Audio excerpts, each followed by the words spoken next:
धन धन सद्गुरु तेरा ही आसरा। बेल आइकन का बटन दबाकर चैनल को सब्सक्राइब करें। प्रेमी केवल इंसान पूजनीय शहंशाह मस्ताना जी महाराज की अपार रहमत का वर्णन इस प्रकार करता है। एक बार मेरा ताऊ जी मोहरी लाल डेरा सच्चा सौदा सरसा दरबार में आया हुआ था। उस समय सरसा दरबार शाह जिदाम का मैन गेट दरबार की पिछली साइड यानी उत्तर पूर्व दिशा में था। उधर से ही आने जाने का रास्ता था। जब वर्तमान समय में मौजूद गेट बनाना था तो शहंशाह मस्ताना जी महाराज मिस्त्री बाई को बताने लगे कि गेट इतना बड़ा तैयार करना है।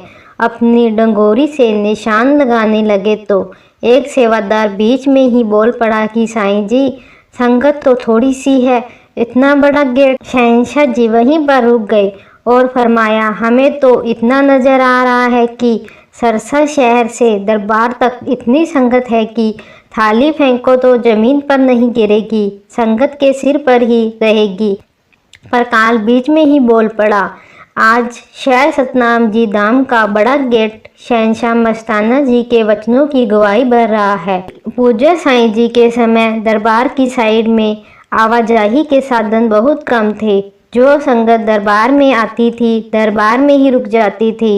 महीनेवार संगत के बाद सोमवार को सुबह 5 बजे शहंशाह मस्ताना जी के हुक्म अनुसार सेवादारों ने संगत को कहा कि अपने अपने घर जाओ और अपना काम धंधा करो। जब कुछ संगत ने यह हुक्म नहीं माना तो सेवादारों ने संगत को दरबार से बाहर निकालकर गेट बंद कर दिया। सेवादारों को मजबूर होकर यह वचन मानना पड़ा।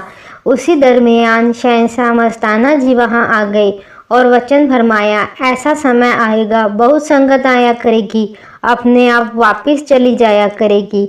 आज लाखों की तादाद में संगत आती है और आज्ञा मिलने के बाद अपने आप वापस चली जाती है। उस दिन ताया मोहन लाल मासिंह सत्संग पर सरसा दरबार में आया था। संगत सुना तो उनके मन को सुकून मिला, आत्मा बड़ी खुश हुई।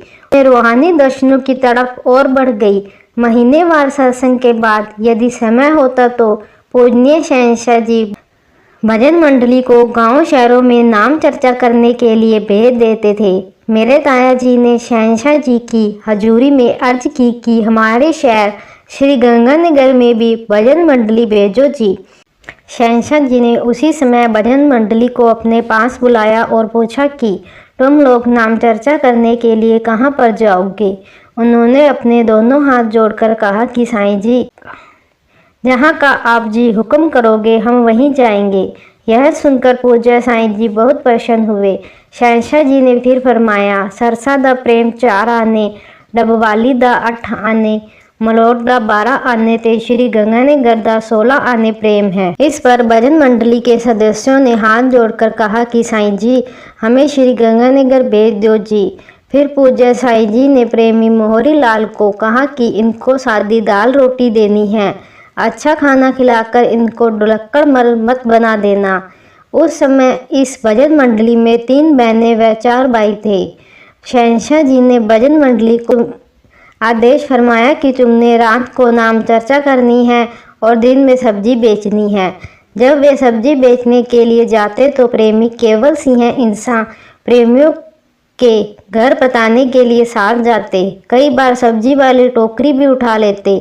इस प्रकार 7-8 दिन तक श्री गंगानगर शहर में जिंदाराम का खूब यश गाया गया।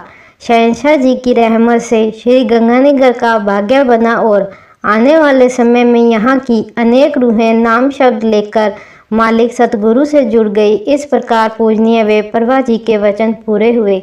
धन धन सतगुरु तेरा ही आसरा।